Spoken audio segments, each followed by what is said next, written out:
মুখ থেকে শোনা ঝরা বাণী, কাজ কর্ম তার হাদিস ও জানি।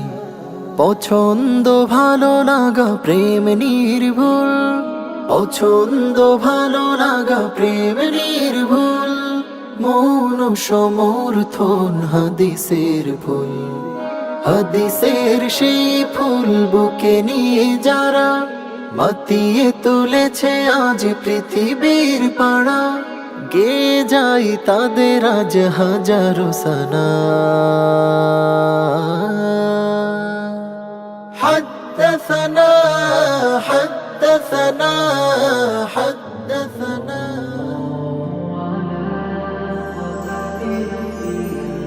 আসসালামু আলাইকুম ওয়া রাহমাতুল্লাহি ওয়া বারাকাতুহু। ইন্নাল হামদালিল্লাহ ওয়াস সালাতু ওয়াস সালামু আলা রাসূলিল্লাহ ওয়া বা'দ। মহান আল্লাহ সুবহানাহু ওয়া তাআলা মহাগ্রন্থ আল কোরআনকে নাজিল করেছেন মানব জাতির প্রভূত কল্যাণ ও হেদায়েতের জন্য। আর নবী হিসেবে বেছে নিলেন সর্বশেষ ও চূড়ান্ত নবী নবী মুহাম্মদুর রাসূলুল্লাহ সাল্লাল্লাহু আলাইহি ওয়াসাল্লামকে। অন্য সব নবীকে বাদ দিয়ে কেন আল্লাহ সুবহানাহু ওয়া তাআলা এই কোরআনকে নাজিল করবার জন্য বেছে নিলেন সর্বশেষ ও চূড়ান্ত নবী সাল্লাল্লাহু আলাইহি ওয়াসাল্লামকে? এর জবাবে আল্লাহ নিজেই বলছেন, লিতুবাইয়িনা লিন-নাসি মা নুজ্জিলা ইলাইহিম। মানুষের জন্য যা নাজিল করা হয়েছে কোরআনকে, যাতে করে হে নবী আপনি বর্ণনা করে স্পষ্ট করে বুঝিয়ে দিতে পারেন। আর রাসূলুল্লাহ সাল্লাল্লাহু আলাইহি ওয়াসাল্লাম কোরআনের যেই ব্যাখ্যাই দিয়েছেন তা হচ্ছে সুন্নাহ বা হাদিস। ইলমে হাদিস বিষয়ক দেশের প্রথম Islamic mega reality show BRB নিবেদিত হাদ্দাসানা সিজন 2 আজকের এই অনিন্দ সুন্দর আয়োজনে প্রিয় দর্শক শ্রোতা, আমি হেদায়েতুল্লাহ স্বাগত জানাচ্ছি আপনাদের সবাইকে। অনুষ্ঠানের title sponsor BRB cable industries, powered by BRB hospitals limited, co sponsor MRS industries limited. সার্বিক আয়োজনে রয়েছে ওয়াবিহি ক্বালা হাদ্দাসানা। প্রিয় দর্শক শ্রোতা, গত পর্বের মধ্য দিয়ে শেষ হয়েছে প্রথম রাউন্ডের প্রতিযোগিতা। এক এক করে পাঁচটি গ্রুপ পারফর্ম করেছে আলোকিত ঝলমলে এই মঞ্চে। আজকে থেকে শুরু হতে চলেছে দ্বিতীয় রাউন্ডের প্রতিযোগিতা।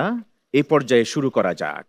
আলহামদুলিল্লাহ আলহামদুলিল্লাহ আলহামদুলিল্লাহ। সারা দেশ থেকে বাছাই করা 10 জন প্রতিভাকে বিভক্ত করা হয়েছিল প্রতিযোগিতার স্বার্থে পাঁচটি গ্রুপে। 5টি গ্রুপের হয়ে 10 জন প্রতিভা পারফর্ম করেছে প্রথম রাউন্ডে। প্রিয় দর্শক শ্রোতা, আবারও প্রতিযোগিতার স্বার্থে এই প্রতিভাদেরকে বিভক্ত করা হয়েছে আরও 5টি গ্রুপে। আর গ্রুপগুলির নামকরণ করা হয়েছে সেই সব মনীষী মহান হাদিস বিশারদদের কালজয়ী গ্রন্থ হাদিস গ্রন্থের নামে। তারই ধারাবাহিকতায় আজকের গ্রুপের নামকরণ করা হয়েছে মুয়াত্তা ইমাম মালিক। আজকের এই গ্রুপের নামের অধীন হয়ে আলোকিত এই মঞ্চে অংশগ্রহণ করবে 2 জন প্রতিযোগী। এই পর্যায়ে স্টেজে ডেকে নিচ্ছি 2 জন প্রতিভাকে। ময়মনসিংহের প্রতিভা মুজাহিদুল ইসলাম মুবাশশির।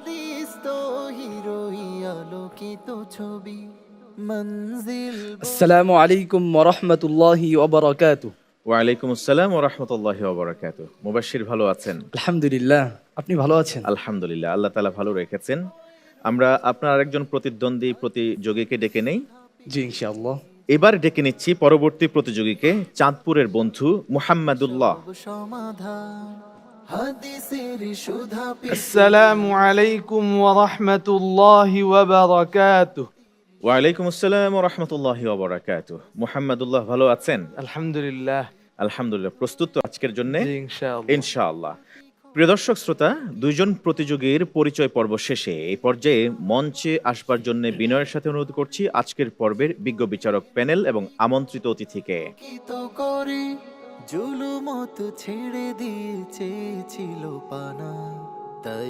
প্রিয় দর্শক, ইতোমধ্যে আজকের পর্বের বিজ্ঞ বিচারক প্যানেল এবং আমন্ত্রিত অতিথি আসন গ্রহণ করেছেন। এবার পরিচয় করিয়ে দিচ্ছি। ফদিলাতুল উস্তাজ শেখ শাহ মোহাম্মদ ওয়ালিউল্লাহ হাফিজাহুল্লাহ, অনারেবল চেয়ারম্যান, ওয়াবিহি ক্বালা হাদ্দাসানা। আসসালামু আলাইকুম ওয়া রাহমাতুল্লাহি ওয়া বারাকাতুহু। ওয়ালাইকুম আসসালাম ওয়া রাহমাতুল্লাহি ওয়া বারাকাতুহু। ফদিলাতুল উস্তাজ ডক্টর মাওলানা মুহিউদ্দিন আহমদ হাফিজাহুল্লাহ, অনারেবল প্রিন্সিপাল, মিসবাহুল উলুম কামিল মাদ্রাসা, ঢাকা। আসসালামু আলাইকুম ওয়া রাহমাতুল্লাহি ওয়া বারাকাতুহু। ওয়ালাইকুম আসসালাম ওয়া রাহমাতুল্লাহি ওয়া বারাকাতুহু। ফজলতুল উস্তাজ শেখ মুহাদ্দিস মাহমুদুল হাসান হাফিজাহুল্লাহ, সিন্ডিকেট মেম্বার, ইসলামী আরবি বিশ্ববিদ্যালয়, ঢাকা। আসসালামু আলাইকুম ওরহমতুল্লাহি ওবরাকাতুহু। ওয়ালাইকুম আসসালাম ও রহমতুল্লাহি ওয়া বারাকাতুহু। বিজ্ঞ বিচারক ত্রয় আপনাদের প্রত্যেককে সুস্বাগতম জানাচ্ছি। বিজ্ঞ বিচারক পরিচয় পর্ব শেষে এই পর্যায়ে পরিচয় করে দিচ্ছি আজকের পর্বের আমন্ত্রিত অতিথিকে।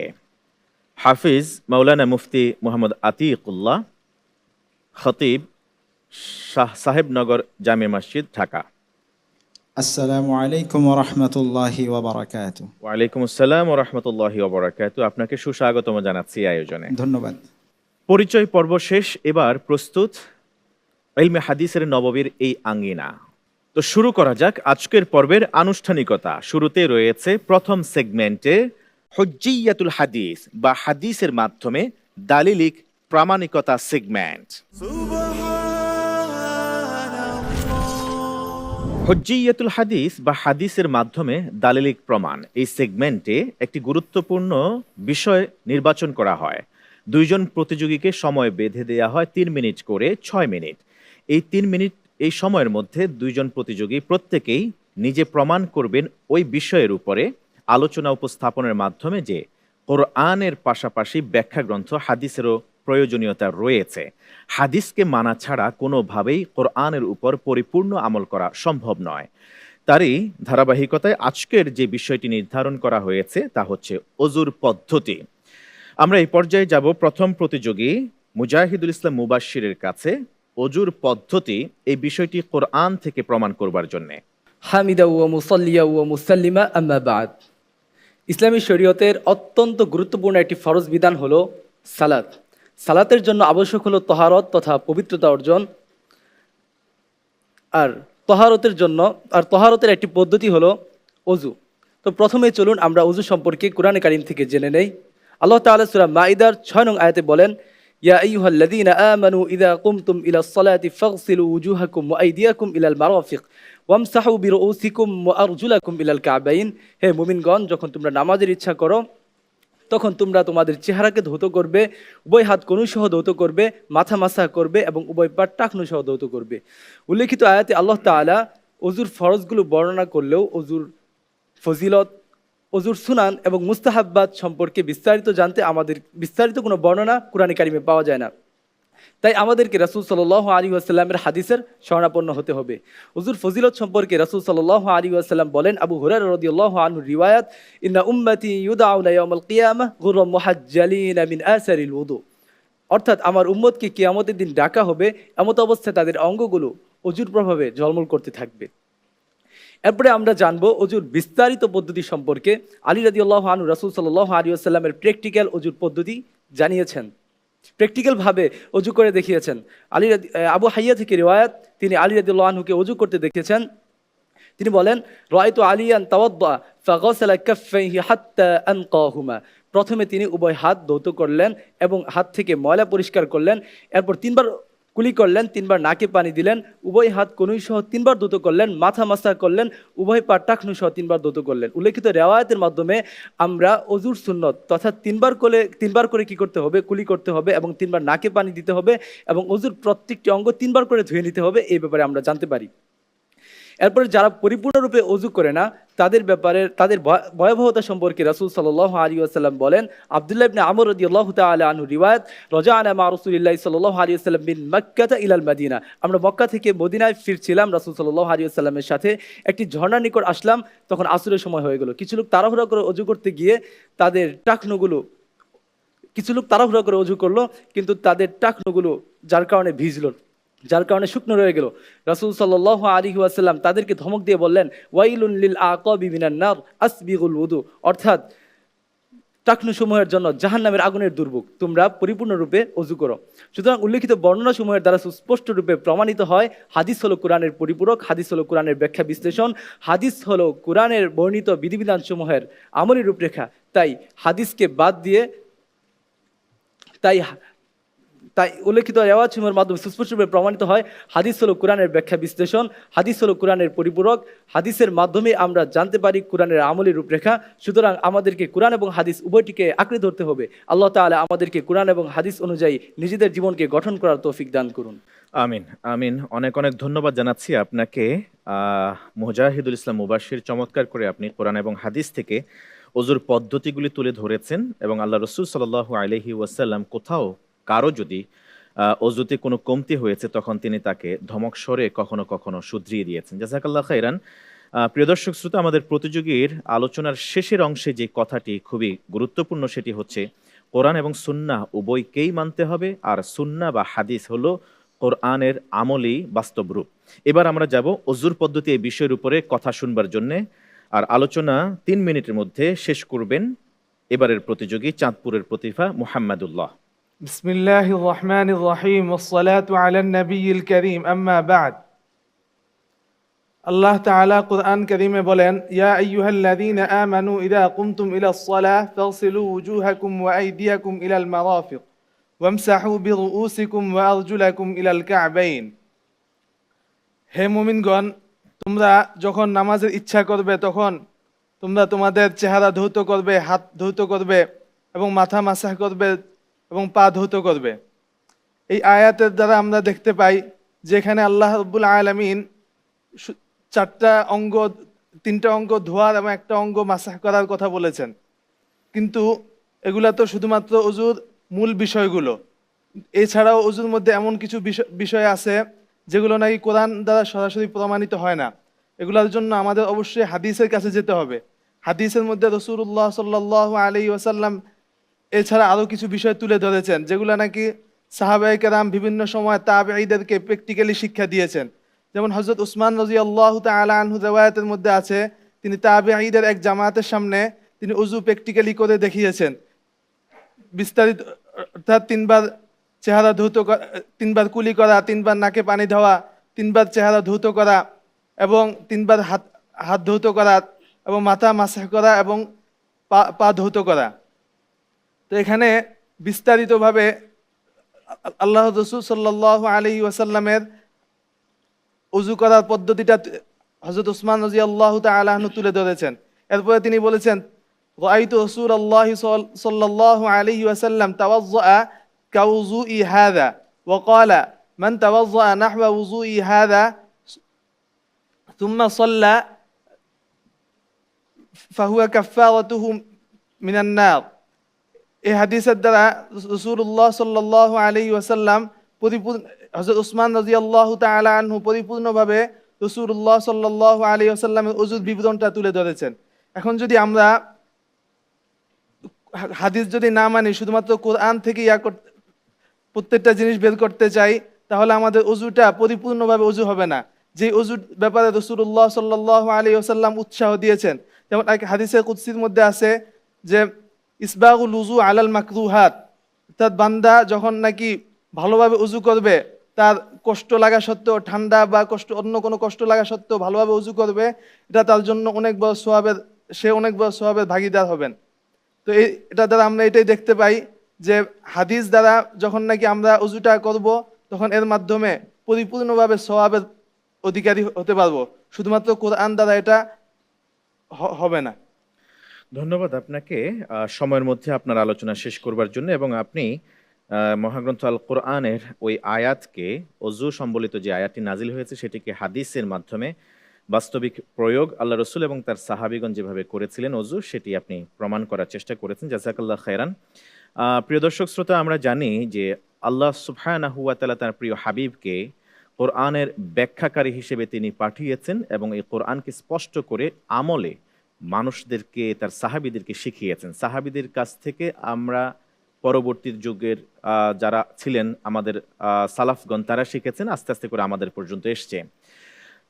আমাদের সাহাবিগণ বলতেন যে আল্লামানি খালিলি, আমাকে এই বিষয়টি শিক্ষা দিয়েছেন আমাদের বন্ধু, অর্থাৎ রাসূল করিম সাল্লাল্লাহু আলাইহি ওয়াসাল্লামের কথা বলতেন। রাসূলুল্লাহ সাল্লাল্লাহু আলাইহি ওয়াসাল্লাম বলতেন আল্লামানি রব্বি আযজা ওয়া জাল, আমাকে সরাসরি শিক্ষা দিয়েছেন আমাদের রব আল্লাহ সুবহানাহু ওয়া তাআলা।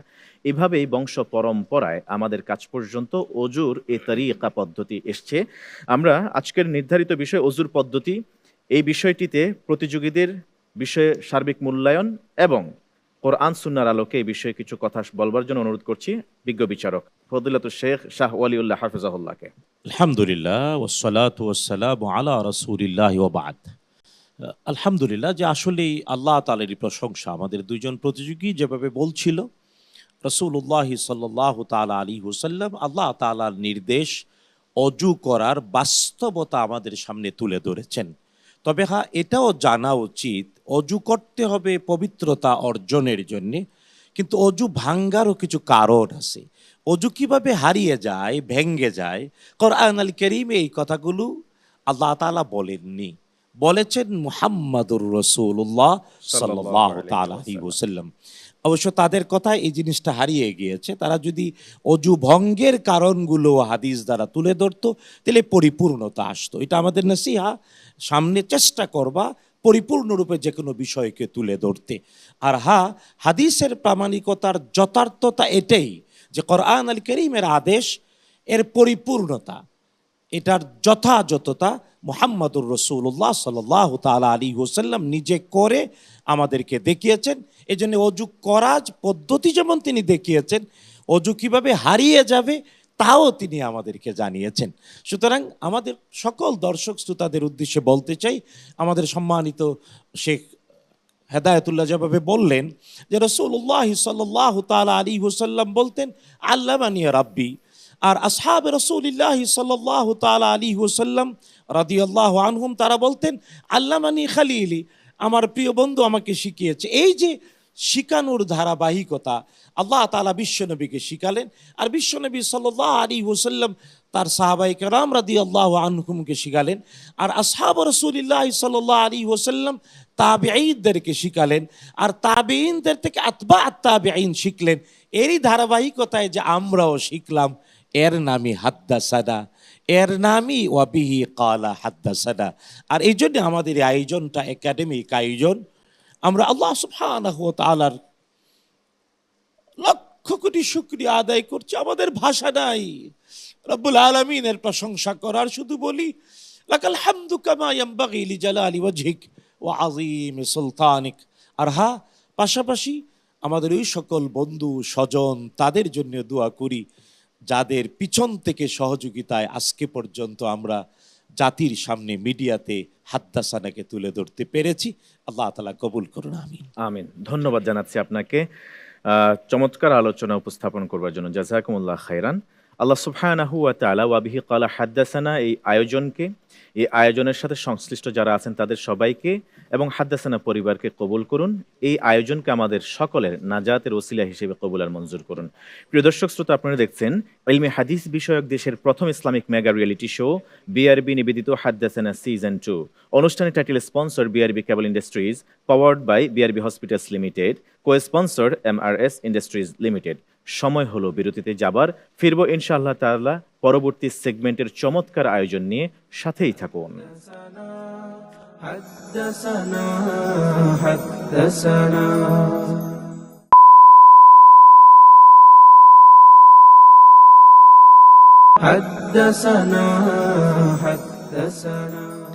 আসসালামু আলাইকুম ওয়া রাহমাতুল্লাহি ওয়া বারাকাতুহু। স্বাগত আরও একবারের মতো প্রিয় দর্শক শ্রোতা, আপনারা দেখছেন ইলমে হাদিস বিষয়ক দেশের প্রথম Islamic mega reality show BRB নিবেদিত হাদ্দাসানা সিজন 2। অনুষ্ঠানের title sponsor BRB cable industries, powered by BRB hospitals limited, co sponsor MRS industries limited. সার্বিক আয়োজনে রয়েছে ওয়াবিহি ক্বালা হাদ্দাসানা। ফিরে এলাম প্রিয় দর্শক শ্রোতা প্রথম সেগমেন্টের পর এবারের দ্বিতীয় সেগমেন্টে পদার্পণ করবার আগে এই পর্যায়ে আজকের দুইজন প্রতিযোগী যে গ্রুপের হয়ে অংশ নিয়েছে এই সুন্দর আয়োজনে, সেই গ্রুপের নাম মুয়াত্তা ইমাম মালিক। এই পর্যায়ে আমরা মহান ইমাম মালিক রহমতুল্লাহি আলাইহির কালজয়ী গ্রন্থ, হাদিস গ্রন্থ, যে গ্রন্থটিকে বলা হয় বিশুদ্ধতম হাদিসের গ্রন্থ, মুয়াত্তা সম্পর্কে সম্যক ধারণা নেওয়ার চেষ্টা করব ডকুমেন্টারির মাধ্যমে। চলুন দেখে নেওয়া যাক। মুয়াত্তা ইমাম মালিক ইসলামের প্রথম সুসংহত হাদিস গ্রন্থ। ইসলামী জ্ঞান চর্চার ইতিহাসে এমন কিছু গ্রন্থ রয়েছে যা যুগ যুগ ধরে মুসলিম উম্মার পথ প্রদর্শক হিসেবে কাজ করেছে। আজ আমরা আলোচনা করব এমন এক অসাধারণ গ্রন্থ সম্পর্কে যা ইসলামের ইতিহাসে প্রথম সংকলিত হাদিস গ্রন্থ হিসেবে পরিচিত। এটি হলো মুয়াত্তা ইমাম মালিক। ইমাম মালিক ইবনে আনাস রাহমাতুল্লাহি আলাইহি, যিনি মদিনায় জন্মগ্রহণ করেন, 40 বছরেরও বেশি সময় ধরে এই কিতাবটি রচনায় কাজ করেছেন। তিনি এই কিতাবটি রচনা শুরু করেন হিজরি 2য় শতাব্দীর প্রথম দিকে। তখন ইসলামের স্বর্ণযুগ চলছিল। তবে সেই সময় বিভিন্ন মতবিরোধ এবং ভ্রান্তি দেখা দেওয়ায় ইমাম মালিক রাহমাতুল্লাহি আলাইহি চেয়েছিলেন নবীজি সাল্লাল্লাহু আলাইহি ওয়াসাল্লামের বিশুদ্ধ হাদিস ও সাহাবাদের ফিকহি মতামত সংরক্ষণ করতে। মুয়াত্তা শব্দের অর্থ হলো সহজ পথ। এটি এমন একটি গ্রন্থ যা ইসলামী আইন এবং হাদিস উভয়ের জন্য সুগম পথ তৈরি করে। ইমাম মালিক রহমতুল্লাহি আলাইহি তার সময়ের সবচেয়ে নির্ভরযোগ্য মুহাদ্দিস ও ফকিহদের সঙ্গে পরামর্শ করে হাদিস সংগ্রহ করতেন। তিনি এই গ্রন্থে মাত্র সেই সব হাদিস অন্তর্ভুক্ত করেছেন যেগুলোর সনদ সম্পূর্ণ নির্ভুল এবং সহিহ ছিল। ইমাম মালিক রহমতুল্লাহি আলাইহি বলেন, আমি এই কিতাবটি সংকলনের আগে মদিনার 70 জন শ্রেষ্ঠ আলেমের মতামত নিয়েছি, যা তারা মেনে নিয়েছিলেন, শুধু সেটাই আমি অন্তর্ভুক্ত করেছি এই গ্রন্থে। ইমাম মালিক রহমতুল্লাহি আলাইহি তার সংকলনে 3 ধরনের উপাদান ব্যবহার করেছেন। প্রথমত নবীজি মুহাম্মদুর রাসূলুল্লাহ সাল্লাল্লাহু আলাইহি ওয়াসাল্লামের হাদিস, দ্বিতীয়ত সাহাবীদের ফতোয়া এবং তৃতীয়ত তাবিঈ আলেমগণের মতামত। তিনি দুর্বল সনদযুক্ত হাদিস কিংবা সন্দেহজনক কোনো মতামত গ্রহণ করেননি। তার এই সতর্কতা তাকে হাদিস সংকলনে অদ্বিতীয় হিসেবে পরিচিত করেছে। মুয়াত্তা গ্রন্থটি হাদিস ও ফিকহের সংমিশ্রণ। এর বৈশিষ্ট্যগুলো হলো নবীজি মুহাম্মদুর রাসূলুল্লাহ সাল্লাল্লাহু আলাইহি ওয়াসাল্লামের সহিহ হাদিস, সাহাবা ও তাবিঈদের ফিকহি মতামতের সংরক্ষণ, ইসলামী আইন ও সামাজিক দিক নির্দেশনা। এর সূচিপত্রে বিষয়ে বিষয়ে অধ্যায় সুবিন্যস্ত। মুয়াত্তার প্রতিটি অধ্যায় একটি নির্দিষ্ট বিষয়ে কেন্দ্রীভূত। এর কিছু প্রধান অধ্যায় হল তহারাত বা পবিত্রতা, ইবাদতের জন্য আত্মা ও শরীরের পরিচ্ছন্নতার বিধান, সালাত বা নামাজ, নামাজের শর্তাবলী এবং নিয়মাবলী, যাকাত, সিয়াম ও হজ, ইসলামের মূল স্তম্ভগুলো সম্পর্কে বিশদ বিবরণ, মুআমালাত বা আর্থিক লেনদেন, ব্যবসা বাণিজ্য ও সামাজিক চুক্তির নীতিমালা, ইসলামী শাস্তি বিধান বা হুদুদ, অপরাধ ও শাস্তি সম্পর্কে দিক নির্দেশনা। মুয়াত্তার উপর বিভিন্ন ব্যাখ্যা গ্রন্থ রচিত হয়েছে। এর মধ্যে উল্লেখযোগ্য হল আত-তাহমিদ ওয়াল ইস্তিযকার, ইমাম ইবনু আব্দুল বার রাহমাতুল্লাহি আলাইহি কর্তৃক রচিত এই গ্রন্থটি। মুয়াত্তা ইমাম মুহাম্মদ আশ-শাইবানী রাহমাতুল্লাহি আলাইহি এই গ্রন্থটি অন্যভাবে সংকলন করেছেন। মুয়াত্তা কেবল একটি হাদিস গ্রন্থই নয়, এটি ইসলামী ফিকহেরও একটি বিশাল ভান্ডার। এটি পরবর্তী প্রজন্মের আলেমদের জন্য গবেষণার ভিত্তি হিসেবে কাজ করেছে। ইমাম শাফিঈ রাহমাতুল্লাহি আলাইহি বলেছেন, আল্লাহর কিতাবের পর সবচেয়ে নির্ভরযোগ্য গ্রন্থ হলো মুয়াত্তা ইমাম মালিক। ইমাম মালিক রাহমাতুল্লাহি আলাইহির এই কিতাব নিয়ে বড় বড় ইমামগণ ভূয়সী প্রশংসা করেছেন। যেমন ইমাম শাফিঈ রাহমাতুল্লাহি আলাইহি, তিনি বলেন, আল্লাহর কিতাবের পর সবচেয়ে নির্ভরযোগ্য গ্রন্থ মুয়াত্তা ইমাম মালিক। ইমাম আহমদ রাহমাতুল্লাহি আলাইহি বলেন, মুয়াত্তা একটি অনন্য গ্রন্থ যা জ্ঞানের শৃঙ্খলাকে সুদৃঢ় করেছে। ইমাম ইবনু তাইমিয়া রাহমাতুল্লাহি আলাইহি বলেন, মুয়াত্তা এমন একটি সংকলন যা নবীজি মুহাম্মদুর রাসূলুল্লাহ সাল্লাল্লাহু আলাইহি ওয়াসাল্লামের আমল এবং মদিনার আমলকে একত্রিত করেছে। মুয়াত্তা ইমাম মালিক ইসলামের ইতিহাসে একটি মাইল ফলক। এর শিক্ষাগুলো আজও আমাদের জন্য প্রাসঙ্গিক। এটি কেবলমাত্র একটি গ্রন্থই নয়, বরং জীবনের প্রতিটি ক্ষেত্রে দিক নির্দেশনা দেয়া হাদিসের এক সুন্দর সমাহার। আল্লাহ সুবহানাহু ওয়া তাআলা মহান এই ইমাম মালিক রহমতুল্লাহি আলাইহিকে জান্নাতুল ফিরদাউস দান করুন এবং আমাদের এই মহান কিতাব থেকে উপকৃত হবার তৌফিক দান করুন। আমিন। আলহামদুলিল্লাহ, আমরা ইতোমধ্যে পরিচিত হয়েছি মুয়াত্তা ইমাম মালিকের সাথে। কতক মনীষী তো এমনও বলেছেন, আল্লাহর কোরআনের পরে বিশুদ্ধতম গ্রন্থ হচ্ছে মুয়াত্তা ইমাম মালিক। আল্লাহ সুবহানাহু ওয়া তাআলা হাদিসের এই বিশাল সাগর সমুদ্র থেকে জ্ঞান অর্জন করার আমাদের তৌফিক দান করুন এবং মহান ইমামকে জান্নাতুল ফিরদাউস নসিব করুন। প্রিয় দর্শক শ্রোতা, এই ডকুমেন্টারি থেকে অনুষ্ঠানের শেষে আপনাদের জন্য থাকছে সহজ একটি প্রশ্ন। সঠিক উত্তর দিয়ে জিতে নিতে পারেন সবুজপত্র পাবলিকেশনসের পক্ষ থেকে আকর্ষণীয় গিফট হ্যাম্পার। প্রশ্নটি জানতে থাকতে হবে আমাদের সাথে আজকের পর্বের শেষ পর্যন্ত। প্রিয় দর্শক শ্রোতা, এই পর্যায়ে আমরা চলে যাচ্ছি দ্বিতীয় সেগমেন্টে, হিফজুল হাদিস।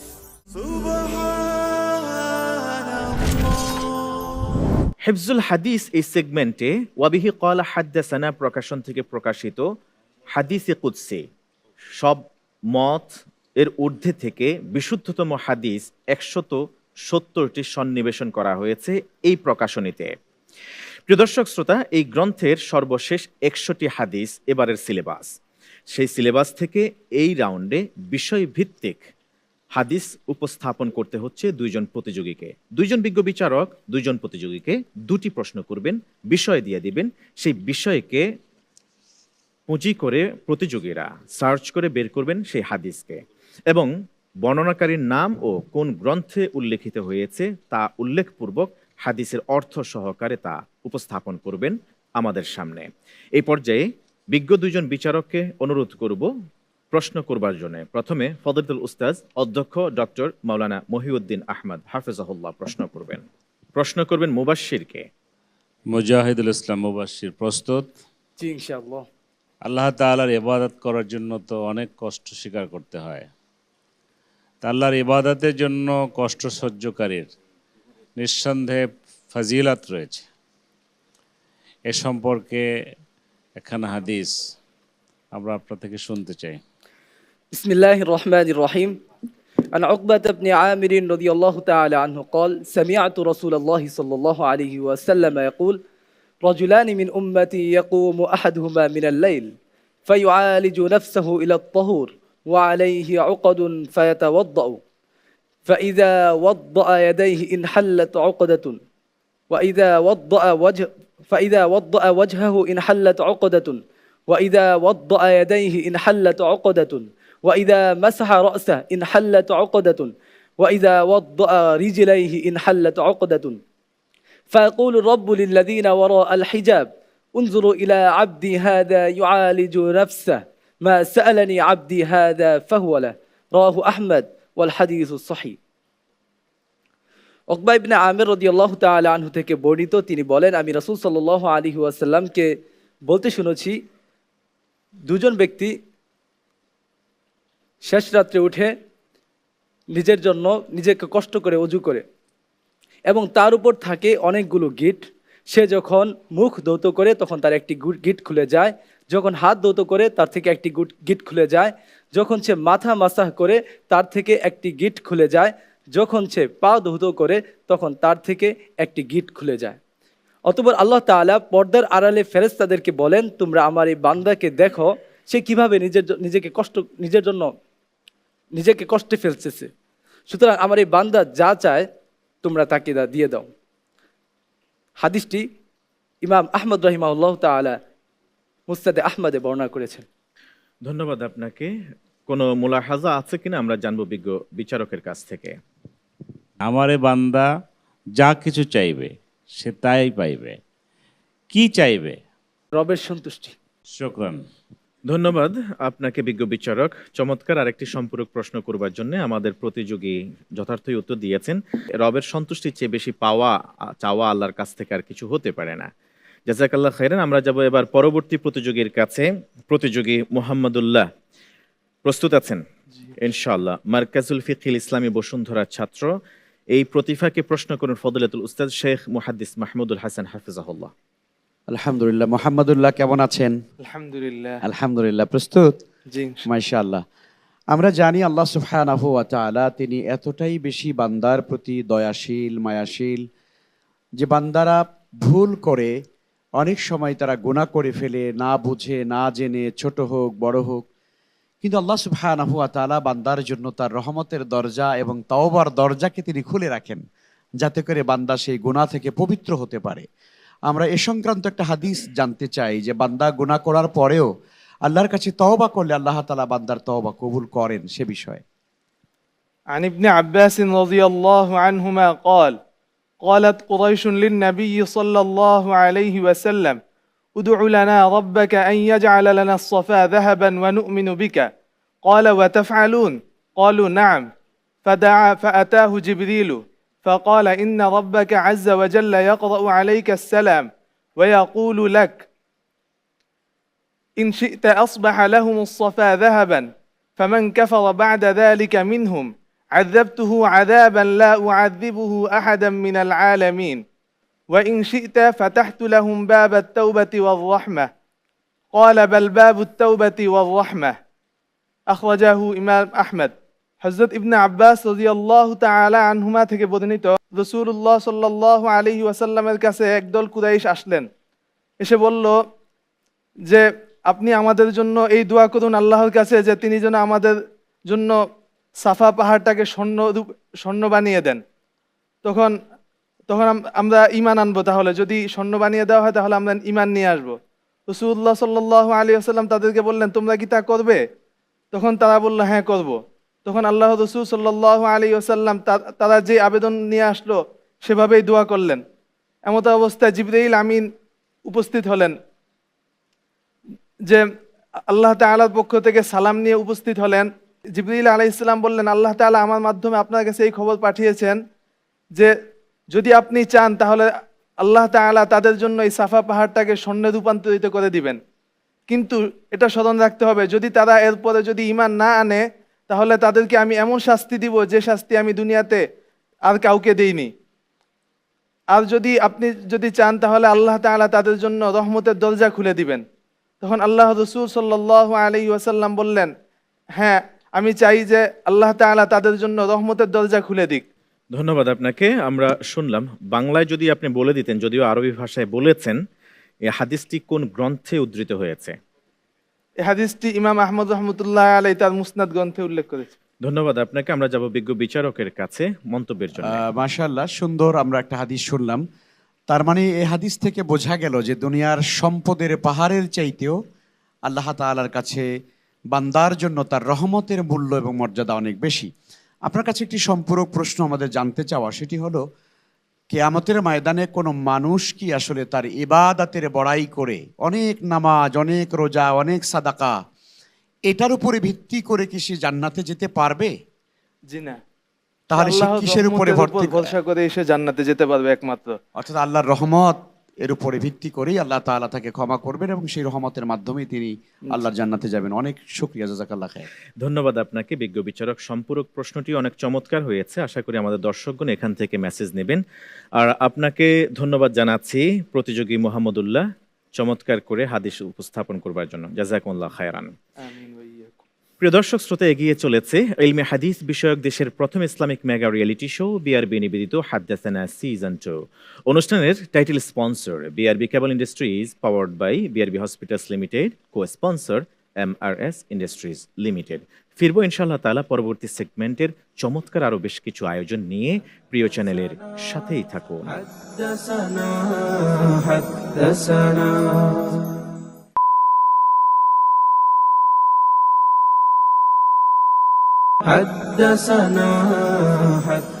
আসসালামু আলাইকুম ওয়া রাহমাতুল্লাহি ওয়া বারাকাতুহু। ফিরে এলাম পূর্বের ধারাবাহিকতায়। প্রিয় দর্শক শ্রোতা, আমরা আছি এই মুহূর্তে এটিএন বাংলার পর্দায় আর দেখছেন ইলমে হাদিস বিষয়ক দেশের প্রথম Islamic mega reality show BRB নিবেদিত হাদ্দাসানা সিজন 2। অনুষ্ঠানের title sponsor BRB cable industries, powered by BRB hospitals limited, co sponsor MRS industries limited. সার্বিক আয়োজনে রয়েছে ওয়াবিহি ক্বালা হাদ্দাসানা। প্রিয় দর্শক শ্রোতা, শেষ সেগমেন্টের প্রথমে থাকে জনতার জিজ্ঞাসা। এই পর্যায়ে জেনে নেব জনতার আজকের জিজ্ঞাসাটি। চলুন জেনে নেওয়া যাক। আসসালামু আলাইকুম রহমতুল্লাহ। আমি চট্টগ্রাম থেকে এসেছি। আমি আরিফ হুসাইন। হাদ্দাসানা নিকট আমার প্রশ্ন ছিল, কারো বিষয়ে একটা সন্দেহ পোষণ করলাম। সন্দেহ পোষণ করার পর যদি আমি এই বিষয়ে কোনো পদক্ষেপ গ্রহণ করি, এটা কি গুনাহে শামিল হবে কিনা? শুনলাম চমৎকার একটি প্রশ্ন জনতার জিজ্ঞাসার এই সেগমেন্ট থেকে। জনতার জিজ্ঞাসা হচ্ছে, কেউ যদি কোনো অপরাধ করে থাকেন, সেটি প্রমাণিত হওয়ার আগে সন্দেহমূলকভাবে তার বিরুদ্ধে কোনো স্টেপস নেয়া, এটা শরিয়া কতটুকু অ্যালাউ করে? এই বিষয়ে জবাব দিবেন ফজলাতুল উস্তাদ শেখ শাহ মোহাম্মদ ওয়ালিউল্লাহ হাফেজাহুল্লাহ। ব্যাপারটি খুবই ভয়ানক, কারণ যিনি অন্যায় করেন, পাপ করেন, অপরাধ করেন, তিনটি সেক্টরের যে কোনো একটার সাথে তা জড়িত হবে। হয় আল্লাহ তাআলার হক নষ্ট করেছে, আল্লাহর হক। 2 নাম্বার, হয়তোবা তার পিতামাতা যাদের দ্বারা পৃথিবীতে জন্ম নিয়েছি তাদের হক নষ্ট করেছে, অথবা কোনো মানুষের হক নষ্ট করেছে। জানা উচিত, যদি কেউ আল্লাহ সুবহানাহু ওয়া তাআলার হক নষ্ট করে, তাহলে সে আল্লাহ তাআলার কাছে যখন আত্মা থেকে তওবা করে, আল্লাহ সব ক্ষমা করে দেবেন ওয়াদা করেছেন, এমনকি কৃত পাপকে নেকিতে পরিবর্তন করে দেবেন। কোরআনের কারীমের অনেকগুলো আয়াত, রাসূলুল্লাহ সাল্লাল্লাহু আলাইহি ওয়াসাল্লামের অনেকগুলো হাদিস দ্বারা তা প্রমাণিত। কিন্তু যদি কেউ তার মা বাবার সাথে অপরাধ করে থাকে, তাহলে অবশ্যই মা বাবার কাছ থেকে ক্ষমা নিতেই হবে, নিতেই হবে, নিতেই হবে। আর মা বাবা যদি ক্ষমা না করেন, আল্লাহ তাআলা ক্ষমা করবেন না। আর হ্যাঁ, তৃতীয়, মানুষের অধিকার যদি কেউ নষ্ট করে থাকে, তাহলে অবশ্যই মানুষের কাছ থেকে ক্ষমা নিতে হবে, কারণ আল্লাহ তাআলা মানুষের অধিকার ক্ষমা করবেন না যদি না আল্লাহ তাআলাকে ব্যক্তি তার কৃত পাপের অপরাধ ক্ষমার জন্যে ওয়াকিল হিসেবে আবেদন না করে। আমি আবারও বলছি, মা বাবা এবং মানুষের অধিকার যদি কেউ নষ্ট করে থাকে আর ক্ষমা নিতে পারছে না, তাইলে আল্লাহ তাআলাকে সে ওয়াকিল হিসেবে প্রার্থনা করবে, রব্বুল আলামিন তুমি মাধ্যম হয়ে আমার এই পাপ থেকে মুক্ত করে দাও। আর এই জন্য সাদাকা করবে, তওবা করবে, দান করবে, আর তাদের উত্তরাধিকারী যারা তাদের কাছ থেকে ক্ষমা চাইবে। এখন আপনার মূল জায়গায় ফিরে আসি, প্রশ্ন হাদ্দাসানার কাছে যে যদি কেউ কোনো অপরাধ করে তাহলে তার বিরুদ্ধে কোনো ব্যবস্থা গ্রহণ। হ্যাঁ, জানা উচিত ব্যক্তিকৃত অপরাধের জন্যে অবশ্যই অভিযুক্ত হতে পারে, অভিযোগ আনা যাবে, তবে প্রমাণ এবং দলিলের ভিত্তিতে। আর কখনো কখনো ব্যক্তি আখিরাতের আযাব থেকে নিজেকে রক্ষার জন্যে নিজেও নিজের বিরুদ্ধে সাক্ষী দিতে পারে। বিখ্যাত সেই ঘটনা, মদিনায় একজন মহিলা ব্যভিচার করেছিলেন, কেউ দেখেনি, কেউ তার বিরুদ্ধে অভিযোগ দায়ের করেনি, কিন্তু আখিরাতের শাস্তি থেকে মুক্তির জন্য নিজেই গিয়ে মুহাম্মদুর রাসূলুল্লাহ সাল্লাল্লাহু তাআলা আলাইহি ওয়াসাল্লামকে বলেন, ইয়া রাসূলুল্লাহ সাল্লাল্লাহু আলাইহি ওয়াসাল্লাম, আমি সেই হতভাগিনী বেবিচার করেছি, আমাকে শাস্তি দেন। বিশ্বনবী সাল্লাল্লাহু তাআলা আলাইহি ওয়াসাল্লাম বলেন, বেবিচার দ্বারা কি তুমি গর্ভবতী হয়েছো? তিনি বলেন হ্যাঁ। রাসূলুল্লাহ সাল্লাল্লাহু আলাইহি ওয়াসাল্লাম বলেন, চলে যাও, তুমি অপরাধ করেছো, গর্ভের সন্তান তো শাস্তি পেতে পারে না। মহিলা বাচ্চা প্রসব হওয়ার পরে আসলেন, রাসূলুল্লাহ সাল্লাল্লাহু তাআলা আলাইহি ওয়াসাল্লাম তার বিরুদ্ধে কোনো, আমাদের বর্তমান প্রচলিত বাস্তবতায় বললে থানার কোনো তদন্ত কর্মকর্তা লাগিয়ে দেননি, বরং সে নিজেই আবার সন্তান প্রসবের পরে এসে বলল, আমার বাচ্চা প্রসব হয়েছে, আমাকে শাস্তি দিন। রাসূলুল্লাহ সাল্লাল্লাহু তাআলা আলাইহি ওয়াসাল্লাম বললেন, চলে যাও, বাচ্চার অধিকার আছে 2 বছর পর্যন্ত তোমার দুধ পান করা। 2 বছর পূর্ণ হলো, বাচ্চা দুধ খাওয়া শেষ, মহিলা নিয়ে এলেন বাচ্চার হাতে শক্ত রুটির টুকরো, বলেন, ইয়া রাসূলুল্লাহ সাল্লাল্লাহু আলাইহি ওয়াসাল্লাম, দেখুন আমার বাচ্চাটা শক্ত রুটি খেতে পারে। রাসূলুল্লাহ সাল্লাল্লাহু তাআলা আলাইহি ওয়াসাল্লাম তখন বাচ্চার দায়িত্ব একজনকে দিয়ে বললেন, বিবাহিতা বেবিচারিণী নারী, তার শাস্তি কোমর পর্যন্ত মাটিতে গেড়ে পাথর মেরে হত্যা করা। নিয়ে যাওয়া হলো, সাহাবায়ে কেরাম পাথর মারছেন, আবু হুরায়রা রাদিয়াল্লাহু তাআলা, তিনিও রাসূলুল্লাহ সাল্লাল্লাহু আলাইহি ওয়াসাল্লামের আসহাবে সুফফার অংশ, সাহাবী, তিনি ওই পাথর আঘাত খেয়ে মহিলার গায়ের রক্ত ছিটে এসে আবু হুরায়রা রাদিয়াল্লাহু তাআলা গায়ে পড়ল, তিনি মহিলাকে গালি দিলেন। বিশ্বনবী সাল্লাল্লাহু তাআলা আলাইহি ওয়াসাল্লাম, আবু হুরায়রা গালি দিও না। 2টি বর্ণনা, একটি বর্ণনা এই মহিলার তওবা এতটা কবুল হয়েছে, যদি এখানে উপস্থিত সবার কাছে বন্টন করে দেয়া হয়, সবার নাজাতের জন্য যথেষ্ট হয়ে যাবে। অন্য বর্ণনায় মদিনার সবার জন্য এই মহিলার তওবা বন্টন করে দিলে যথেষ্ট হয়ে যায়। তার মানে কখনো কখনো ব্যক্তি আখিরাতের শাস্তি থেকে মুক্তির জন্য নিজেও নিজের বিরুদ্ধে কৃত পাপের শাস্তি দাবি করতে পারে। তবে হ্যাঁ, সর্বোপরি আল্লাহ সুবহানাহু ওয়া তাআলা, তার নাম সত্তার, সত্তারুল উয়ুব। হ্যাঁ, আল্লাহ তাআলা অনেক কিছুই ঢেকে রাখেন, তাই যদি কেউ এমন অপরাধ করে আল্লাহর হক, সে গোপনে তওবা করবে, আর মানুষ অথবা মা বাবার হক নষ্ট করলে তাদের কাছ থেকে ক্ষমা নেবে এবং গোপনে গোপনে তওবা করবে। যদি না অভিযোগ দায়ের না হয়, তবে অভিযোগ দায়ের হতে হবে অবশ্যই দলিল এবং প্রমাণের ভিত্তিতে।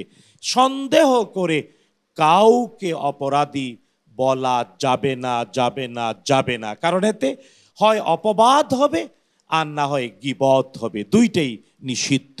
আল্লাহ তাআলা বুঝার তৌফিক দিন। ধন্যবাদ আপনাকে সম্মানিত আলোচক, চমৎকার করে আপনি এই প্রশ্নের জবাব দিয়েছেন, জাযাকুমুল্লাহ খাইরান। প্রিয় দর্শক শ্রোতা, যিনি প্রশ্ন করেছেন তিনি অবশ্যই জবাব পেয়েছেন, আলহামদুলিল্লাহ।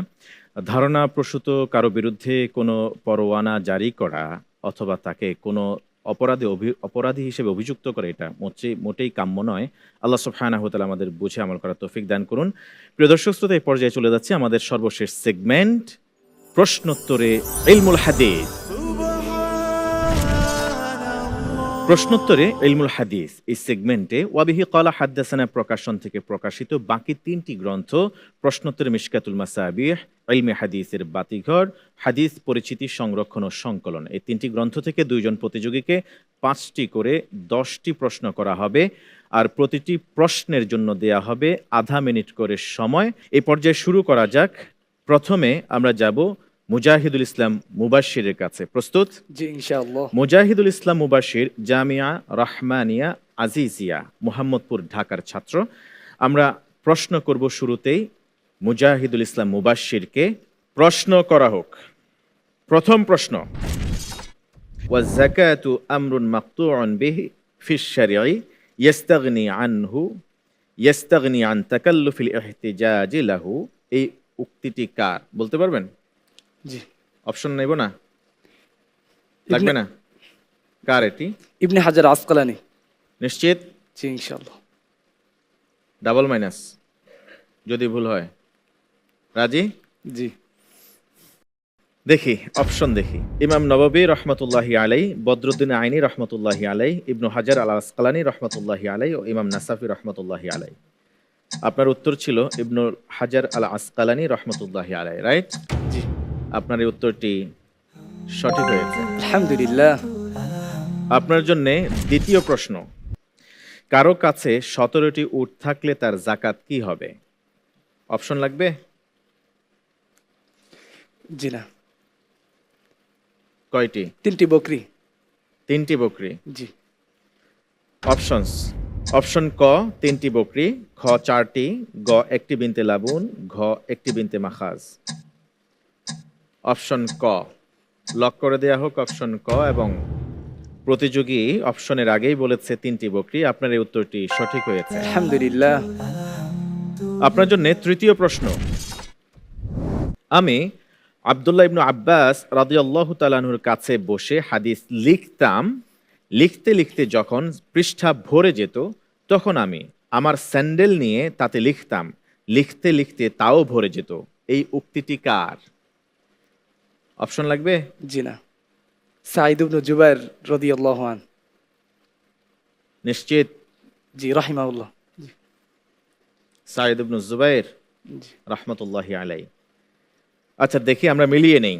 অপশন ক সাঈদ ইবনু জুবাইর রাহমাতুল্লাহি আলাই, খ আব্দুল্লাহ ইবনু মুহাম্মদ ইবনু আকিল রাহমাতুল্লাহি আলাই, গ হাসান আল বসরি রাহমাতুল্লাহি আলাই, ঘ আব্দুল্লাহ ইবনু মুবারক রাহমাতুল্লাহি আলাই। ঘটনাটি কি যেন?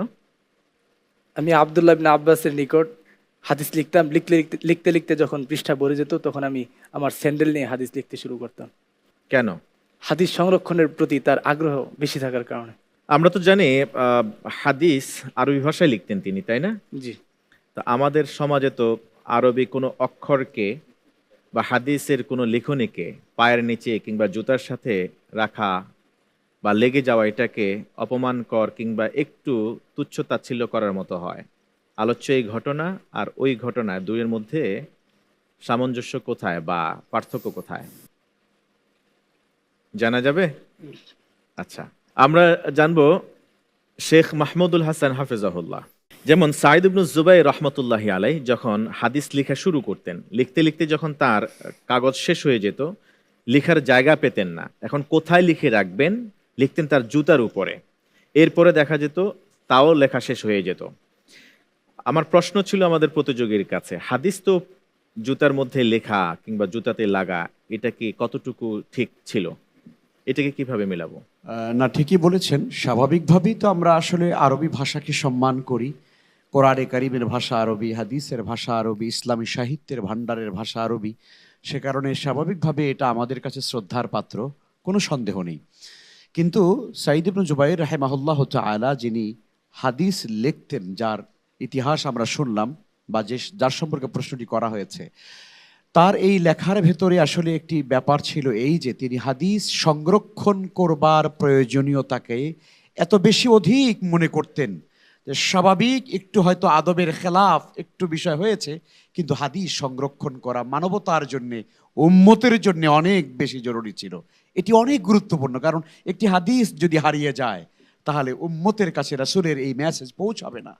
সেই গুরুত্বটা উনি বিবেচনায় রেখে ওনার কাছে যা ছিল, যা পাইতেন তার উপরে উনি লিখে রাখতেন। সুবহানাল্লাহ ওয়া বিহামদিহি। তবে একটা বিষয় এটাও জেনে রাখা উচিত যে যে জুতায় হাদিস লিখতেন তার পায়ে লাগাতেন না, ওই Right. জুতা আর পায়ে লাগাতেন না। বরং এটাও জানা উচিত আরবের অভ্যাস এখনো, কারণ আমি দেখেছি বেশ কিছু সম্মানিত মানুষকে তারা তাদের শিক্ষকের জুতা হাতে নিয়ে বগলের ভিতরে রেখে ঢুকেন, কারণ আরবদের এটা একটা অভ্যাস। জুতাও তাদের পোশাকের অংশ, আর আরবের পরিবেশে জুতায় অনেক ময়লা লাগে না, তাই জুতাটা বগলের মধ্যে রাখে। আর এটা আবারও বলছি যে কারণ লেখার এমন সব কাগজ কলম খাতা খুব স্বাভাবিক ছিল না, তাই লিখতেন বটে, কিন্তু ওই জুতা পরে আর পায়ে লাগাতেন না, বুকের উপরে রাখতেন। আমরা ক্ষেত্র বিশেষে দেখি জুতা পরেও কিন্তু নামাজ পড়া একটা সহিশুদ্ধ মত আজ রয়েছে। সুতরাং সেক্ষেত্রে নামাজের মতো একটি গুরুত্বপূর্ণ ইবাদত যদি জুতা পরে পড়া সম্ভব হয়, তো ক্ষেত্র বিশেষে জুতায় এটা লেখায় দর্শনীয় তেমন কিছু নয়। আপনারা তিনজনই যথার্থ বলেছেন, সুন্দর বলেছেন। তাছাড়া যখন প্রয়োজন হয় সংরক্ষণ, হাদিস সংরক্ষণের বিষয় যখন আসলো, এটা জরুরতের জায়গায় পড়ে যায়। আর জরুরতের প্রশ্ন আসলে আর জরুরত তুবিহুল মাহদুরাত, এই উসুলটিও আমরা জানি, আমাদের দর্শকগণও আশা করছি তারা জানেন। এই পর্যায়ে আমরা পরবর্তী প্রশ্নে যাওয়ার আগে আমরা জানিয়ে দেব আপনার এই উত্তরটি সঠিক হয়েছে। আলহামদুলিল্লাহ। আলহামদুলিল্লাহ। আপনার জন্য চতুর্থ প্রশ্ন। বসরায় মৃত্যুবরণকারী সর্বশেষ সাহাবীকে? অপশনস লাগবে? জি না। আনাস ইবনে মালিক রাদিয়াল্লাহু আনহু। আপনি কোনো অপশন এই চারটির মধ্যে একটিতেও চাননি বা নেননি, কারণ কি? এটা পড়েছি আমি ভালোভাবে। কত সময় পড়েছেন এই সিলেবাস? ঘুম, খাওয়া দাওয়া, নামাজ ইত্যাদি বাদ দিয়ে বেশিরভাগ সময় পড়া হয়েছে। আমাদের অনেক দর্শক মনে করেন আর কি, উইথ অনার, তাদের প্রতি সর্বোচ্চ সম্মান রেখেই এই বিষয়টি আমি কোট আনকোট করছি। সেটা হলো, অনেকেই মনে করেন যে ওয়াবিহি কালা হাদ্দাসানা থেকে বিশাল বিশাল চারটি গ্রন্থ বের করা হলো, সময় দেওয়া হয় 1 থেকে 2 মাস। এই অল্প সময়ের মধ্যে কি করে এই খুদে খুদে ছাত্ররা এত বড় পারফরমেন্সের স্টেজে এসে ওনারা এভাবে কথা বলেন, উপস্থাপন করেন? অনেকে মনে করে থাকেন যে এটা সাজানো কিংবা অথবা সিলেবাস শর্ট করে দিয়ে দেয়া, এরকম কোনো বিষয় কিনা আপনার কাছ থেকে আমি শুনতে চাইবো। একেবারে অন স্ক্রিনে আপনি কথা বলেন। জি না, এমন কোনো বিষয় নয়, বরং 4টি কিতাব নির্ধারণের পর আমি প্রতিদিন বেশিরভাগ সময় এগুলো পড়েছি এবং অন্যজনের মাধ্যমে যাচাই করেছি আমি কতটুকু পড়তেছি, আমার কতটুকু আয়ত্ত হচ্ছে। Fine fine. 4 নম্বর প্রশ্নের যে জবাব আপনি দিলেন, আনাস ইবনে মালিক, তিনি বসরার সর্বশেষ মৃত্যুবরণ করে সর্বশেষ সাহাবী। আপনার এই উত্তরটি সঠিক হয়েছে। আলহামদুলিল্লাহ। আপনার জন্য পঞ্চম ও শেষ প্রশ্ন। কোন মুহাদ্দিস খাজা ইমাদ সাখাভি প্রতিষ্ঠিত হাদিস কেন্দ্র থেকে ভারতবর্ষে এসেছেন? অপশন নেবেন? জি। অপশনস দেয়া হোক। অপশন ক, মীর কালা মুহাদ্দিস আকরাবাদি। খ, খাজা ইমাদউদ্দিন মাহমুদ ইবনু মুহাম্মদ জিলানি। গ, ফখরুদ্দিন জারুবাদি। ঘ, ওমর ইবনু মুহাম্মদ দামেশকি।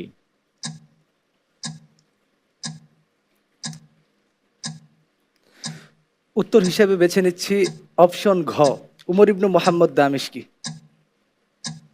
এখনো সময় আছে।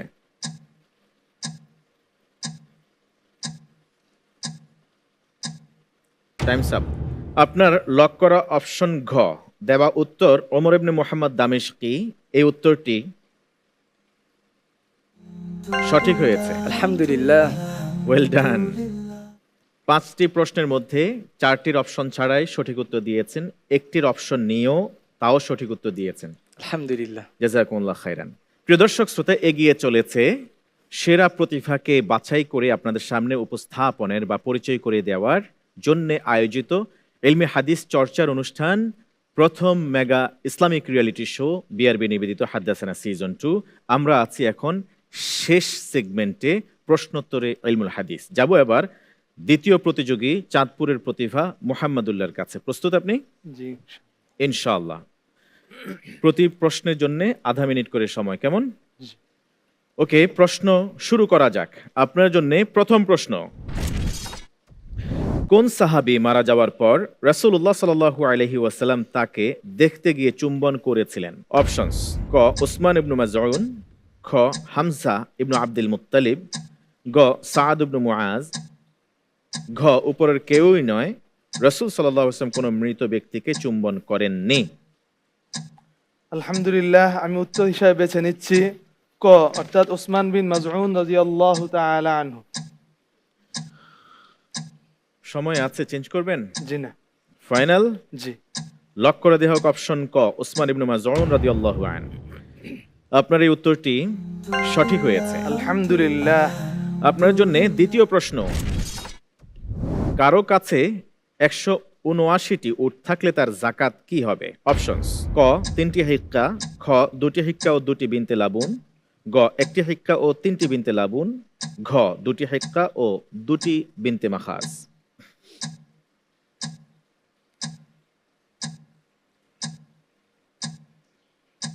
জি, আমি উত্তর হিসাবে বেছে নিচ্ছি গ অপশন, অর্থাৎ 1টি হিক্কা ও 3টি বিনতে লাবুন। হিক্কা মানে কি? হিক্কা মানে হচ্ছে এমন মাদি উটনি যেটা 3 বছর শেষ হয়ে 4র্থ বছরে পদার্পণ করেছে। আর বিনতে লাবুন? যেটা 2 বছর পূর্ণ হয়ে 3য় বছরে পদার্পণ করেছে। অপশন গ বেছে নিয়েছেন। আপনার এই উত্তরটি সঠিক হয়েছে। আলহামদুলিল্লাহ। তৃতীয় প্রশ্ন করা হোক। আস-সহিফাতুস সাদিকা থেকে ইমাম তিরমিজি কয়টি হাদিস তার হাদিস গ্রন্থে বর্ণনা করেছেন? অপশন লাগবে? জি না। কয়টি? 32টি। ফাইনাল? জি। দেখুন অপশন দেখার পরে কোনো চেঞ্জ করেন কিনা। 59টি, 32টি, 36টি, 69টি। জি, এটাই সঠিক। ফাইনাল? জি। লক করে দেওয়া অপশন খ 32টি। আপনার দেয়া এই উত্তরটিও সঠিক হয়েছে। আলহামদুলিল্লাহ। আপনার জন্য চতুর্থ প্রশ্ন, এই উম্মার মধ্যে স্ত্রী সহ হিজরতকারী প্রথম মুসলিম কে? নাম জানা আছে? জি। বলুন। হযরত উসমান বিন আফফান রাদিয়াল্লাহু তাআলা আনহু। স্ত্রী কে ছিলেন তখন? যায়েনব রাদিয়াল্লাহু আনহা। যায়েনব রাদিয়াল্লাহু।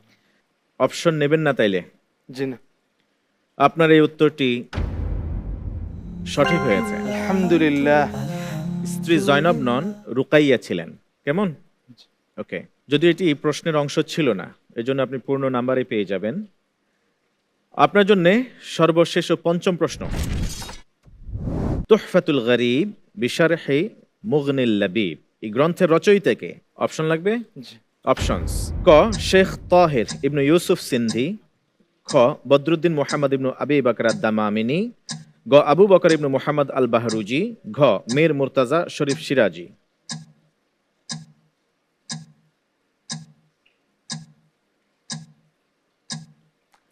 আলহামদুলিল্লাহ, আমি উত্তর হিসাবে বেছে নিচ্ছি খ, অর্থাৎ বদরুদ্দিন মুহাম্মদ ইবনে আবু বকর আদ-দামামিনী। চেঞ্জ করবেন? জি না। লক করে দেওয়া হোক অপশন খ বদরুদ্দিন মুহাম্মদ ইবনু আবু বকর আদ-দামামিনী। আমি আপনাকে লাস্টে বলেছিলাম চেঞ্জ করবেন কিনা, সুযোগটা নিতে পারতেন আপনি। এখন সময় দিলে নেবেন? ওইটাই? ওকে, তাহলে আমরা উত্তরের দিকে যাই। আপনার এই উত্তরটি সঠিক হয়েছে। আলহামদুলিল্লাহ। আলহামদুলিল্লাহ। আমরা এক এক করে আপনাকে এই 5টি প্রশ্ন করেছি, আপনি 5টি প্রশ্নেরই সঠিক ও যথাযথ উত্তর দিয়েছেন। জাযাকাল্লাহ খায়রান। আমিন ওয়া ইয়াকুম। আমরা যাব এবার আমন্ত্রিত সম্মানিত অতিথির কাছে, শাহ সাহেবনগর জামে মসজিদের সম্মানিত খতিব হাফেজ মাওলানা মুফতি আতিকুল্লাহ হাফিজাহুল্লাহ। এই আয়োজনকে আপনি কিভাবে মূল্যায়ন করছেন, পাশাপাশি প্রতিযোগীদের এই প্রতিভাকে আপনি কিভাবে দেখছেন? আলহামদুলিল্লাহ, আমি আজকে অভিভূত হয়েছি যে এমন একটা সুন্দর পরিবেশ আল্লাহ রাব্বুল আলামিন আমাদের এই বাংলাদেশে কবুল করেছেন। পৃথিবীর বিভিন্ন দেশে এমন সুন্দর আয়োজন হয়, আমাদের বাংলাদেশে সর্বপ্রথম এবং একমাত্র অনুষ্ঠান এটাই, হাদিসকে কেন্দ্র করে, পবিত্র কোরআনকে কেন্দ্র করে অনেক অনুষ্ঠান এবং প্রতিযোগিতা অনুষ্ঠান হয়।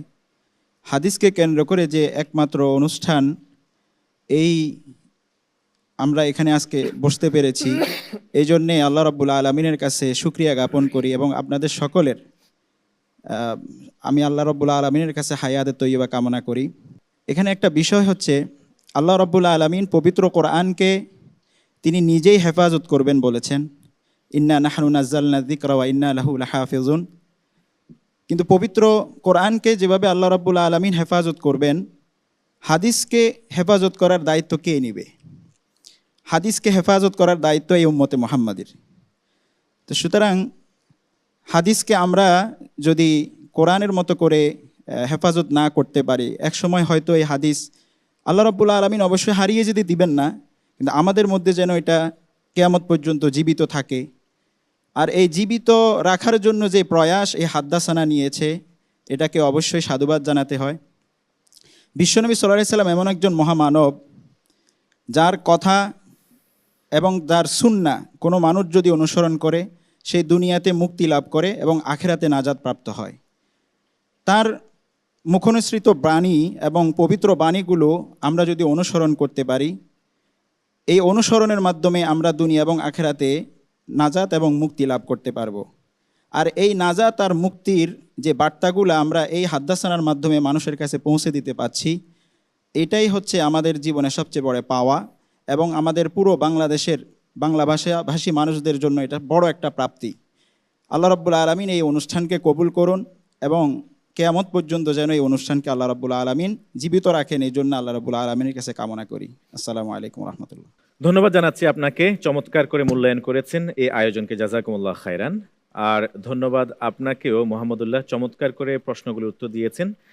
আপনাকেও ধন্যবাদ জানাচ্ছি মুজাহিদুল ইসলাম মুবাশশির, আপনি দীর্ঘ সময় পড়াশোনা করেছেন, প্রস্তুতি নিয়েছেন, জাযাকাল্লাহ খায়রান। এবং বিজ্ঞ বিচারকরা আপনাদেরকেও ধন্যবাদ জানাচ্ছি আমাদের সহযোগিতা করবার জন্য। প্রিয় দর্শক শ্রোতা, আজকের আয়োজন শেষ করার আগে এই পর্যায়ে জানিয়ে দিচ্ছি আজকের পর্বের দর্শকদের জন্য প্রশ্নটি। মুয়াত্তা ইমাম মালিক রহমতুল্লাহি আলাইহি রচনা করতে ইমাম মালিকের কত বছর সময় লেগেছিল? যদি সঠিক উত্তর জানা থাকে প্রিয় দর্শক, ওয়াবিহি ক্বালা হাদ্দাসানার ফেসবুক কিংবা ইউটিউবের এই ভিডিওটি যেখানে চলছে সেখানে কমেন্ট বক্সে গিয়ে এই প্রশ্নের উত্তরটি লিখে দিন। সঠিক উত্তরদাতার মাঝে লটারি করা হবে, বিজয়ী নাম ঘোষণা করা হবে ইনশাআল্লাহ তাআলা, এবং রয়েছে ওয়াবিহি ক্বালা হাদ্দাসানার পক্ষ থেকে সেই বিজয়ী প্রতিভার জন্য, দর্শকের জন্য আকর্ষণীয় গিফট হ্যাম্পার। দেখছিলেন ইলমে হাদিস বিষয়ক দেশের প্রথম Islamic mega reality show BRB নিবেদিত হাদ্দাসানা সিজন 2। অনুষ্ঠানের title sponsor BRB cable industries, powered by BRB hospitals limited, co sponsor MRS industries limited. আজ এই পর্যন্তই, ইনশাআল্লাহ দেখা হবে পরবর্তী পর্বে। ততক্ষণ পর্যন্ত কোরআন ও সুন্নাহর সাথেই থাকুন। হাদা মা ইনদি ওয়াল ইলমু ইনদাল্লাহ আলাইহি তাওয়াক্কালতু আলাইহি উনীব। ওয়াসসালামু আলাইকুম ওয়া রাহমাতুল্লাহি ওয়া বারাকাতুহু। حدثنا